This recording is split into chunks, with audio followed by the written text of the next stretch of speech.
नमस्कार आदाब दोस्तों, मैं हूं फराज चौधरी। आप देख रहे हैं India fine news. Jamia Millia Islamia ये एक ऐसी यूनिवर्सिटी है जिसे दुनिया भर में जाना जाता है। हमारे देश में भी इसे टॉप यूनिवर्सिटीज़ में गिना जाता है। पर जब से CAA NRC कानून के विरोध में देश भर में आंदोलन चले थे, तो आप कहीं ना कहीं ये कह सकते हैं कि वो सारे आंदोलन जामिया मिल्लिया इस्लामिया के बिना अधूरे थे। CAA NRC कानून के विरोध में कई दिनों तक जामिया मिल्लिया इस्लामिया में हिंसा भी हुई, पुलिस और छात्रों के बीच झड़प हुई। इसके बाद जामिया को लेकर कई तरह के फ़ोटोज़, वीडियोज़ सोशल मीडिया पर वायरल कर दिए गए, जिसके बाद सबको ये लगने लगा था कि शायद जामिया मिल्लिया इस्लामिया को ही स्पेशली टारगेट किया गया है CAA NRC की आड़ में। इस आंदोलन में जामिया मिल्लिया इस्लामिया को जान माल का नुकसान तो उठाना ही पड़ा था, पर साथ में जो सबसे बड़ा नुकसान जामिया को हुआ था वो उसकी छवि को हुआ था, उसकी इमेज को हुआ। तो जो सालों से जामिया मिल्लिया इस्लामिया की पॉजिटिव इमेज चलती आ रही थी, सकारात्मक छवि चलती आ रही थी, उसको एकदम से बिखेर दिया गया था। देश की टॉप यूनिवर्सिटी को एकदम से जनता की नज़रों में गिरा दिया गया था। पर अब जो खबर मैं आपके सामने लेकर आया हूँ वो शायद सारा खेल पलट कर रख दे।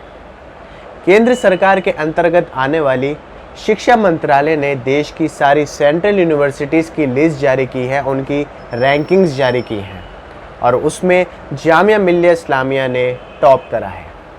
जामिया मिल्लिया इस्लामिया का जो ओवरऑल स्कोर था वो 90% तक पहुंच गया है। अब आपको बताता हूं कि ये जो सेंट्रल यूनिवर्सिटीज़ की रैंकिंग है ये किन बेसिस पर डिसाइड की जाती है। तो जो सबसे पहला क्राइटेरिया होता है वो है कि एक साल में कितने बच्चे यूनिवर्सिटी में एडमिशन ले रहे हैं। इसमें महिलाओं को भी गिना जाता है, देश के अलग अलग राज्यों से आए छात्रों को गिना जाता है, और दुनिया भर के अलग अलग देशों से आए छात्रों को भी गिना जाता है। इसके बाद जो पढ़ाने वाले हैं यानी शिक्षक हैं, उनकी क्या क्वालिटी है, शिक्षकों की कितनी मौजूदगी है, और शिक्षकों की एक साल में कितनी भर्ती निकलती है यानी वैकेंसी निकलती है। इसके बाद यूनिवर्सिटी में ये देखा जाता है कि यूनिवर्सिटी अपने छात्रों को कितना प्लेसमेंट दे रही है और कितने बच्चे क्वालिफाइंग एग्ज़ाम को पास कर रहे हैं, जैसे कि नीट, गेट एक्सेट्रा। तो इन सब बातों को ध्यान में रखकर ही सेंट्रल यूनिवर्सिटीज़ की रैंकिंग डिसाइड की जाती हैं। और अब शायद आपको ये समझ में आ गया होगा कि जामिया मिल्लिया इस्लामिया ने टॉप क्यों करा है। इसके बाद जामिया मिल्लिया इस्लामिया की वाइस चांसलर नजमा अख्तर ने अपने बयान में कहा है कि इस उपलब्धि का कारण ये है कि जामिया को मुश्किल दौर से गुजरना पड़ा है। बीते कुछ वक्त में इस सब का श्रेय शिक्षकों को जाता है, सबकी मेहनत को जाता है, और आने वाले सालों में हमें जामिया को और बेहतर बनाना है। अब आपको एक और बात बता देता हूँ, और हाँ, ये चौंकाने वाली बात हो सकती है कई लोगों के लिए। जामिया मिल्लिया ने टॉप किया है वो तो अलग बात है, पर जो दूसरे स्थान पर है वो है राजीव गांधी यूनिवर्सिटी, जो कि आंध्र प्रदेश में है, जिसका ओवरऑल स्कोर 83% पर है। और जो तीसरे नंबर पर है वो है जवाहरलाल नेहरू यूनिवर्सिटी, या जिसे आसान शब्दों में आप कहते हैं JNU, जिसका ओवरऑल स्कोर है 82% पर। चौथे स्थान पर है अलीगढ़ मुस्लिम यूनिवर्सिटी, जिसे आप आसान शब्दों में AMU कहते हैं, जिसका ओवरऑल स्कोर है 78% पर।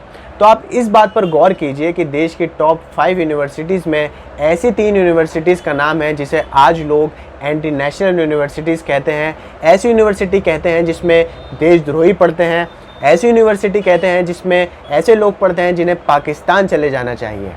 और अब सरकार को भी ये एंड में आके मानना पड़ा कि देश की टॉप यूनिवर्सिटीज़ में इन यूनिवर्सिटीज़ का नाम लाना बेहद ज़रूरी है।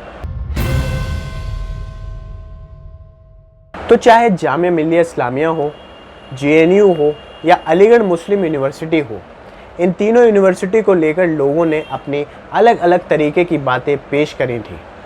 व्हाट्सएप पर इन तीनों को लेकर गलत गलत बातें आगे फॉरवर्ड की गई थी, जिसके बाद ये एक पर्सपेक्टिव सा बन गया था कि हाँ, ये तीनों यूनिवर्सिटी छात्रों के लायक कतई नहीं है, पढ़ाई के लायक नहीं है, बल्कि देश के लायक नहीं है, एंटी नेशनल है ये तीनों यूनिवर्सिटी।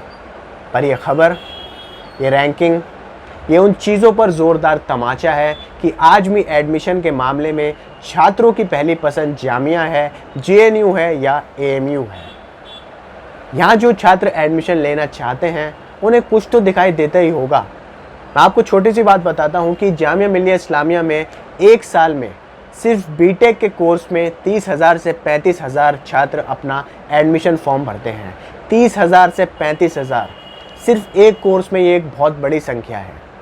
और फिर जामिया मिल्लिया इस्लामिया से जो नामी बड़े बड़े लोग निकले हैं पढ़ के, उन सब के बारे में तो आपको पता होगा। मैं आपको याद दिला देता हूँ, शाहरुख खान जिन्हें किंग ऑफ बॉलीवुड कहा जाता है, उन्होंने जामिया मिल्लिया इस्लामिया से पढ़ाई करी है।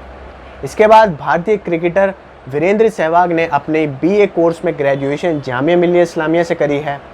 जानी मानी पत्रकार बरखा दत्त ने जामिया मिल्लिया इस्लामिया से मास कम्युनिकेशन में अपनी पढ़ाई पूरी करी है। इसके बाद किरण राव जो कि डायरेक्टर हैं, प्रोड्यूसर हैं और आमिर खान की पत्नी हैं, उन्होंने भी जामिया मिल्लिया इस्लामिया से पढ़ाई करी है। डायरेक्टर कबीर खान जिन्होंने एक था टाइगर, बजरंगी भाईजान जैसी फिल्में हमें दी हैं, उन्होंने भी मास कम्युनिकेशन में जामिया से अपनी पढ़ाई पूरी करी है। आप सबको खबर कैसी लगी मुझे कमेंट करके ज़रूर बताइए। खबर पसंद आई हो तो लाइक कर दीजिए, शेयर कीजिए वीडियो को ज़्यादा से ज़्यादा और हमारे चैनल इंडिया फाइंड न्यूज़ को सब्सक्राइब करके बेल का आइकन ज़रूर दबाइए ताकि हम जब भी कोई वीडियो अपलोड करें उसका नोटिफिकेशन आप तक सबसे पहले पहुँच जाए। नमस्कार।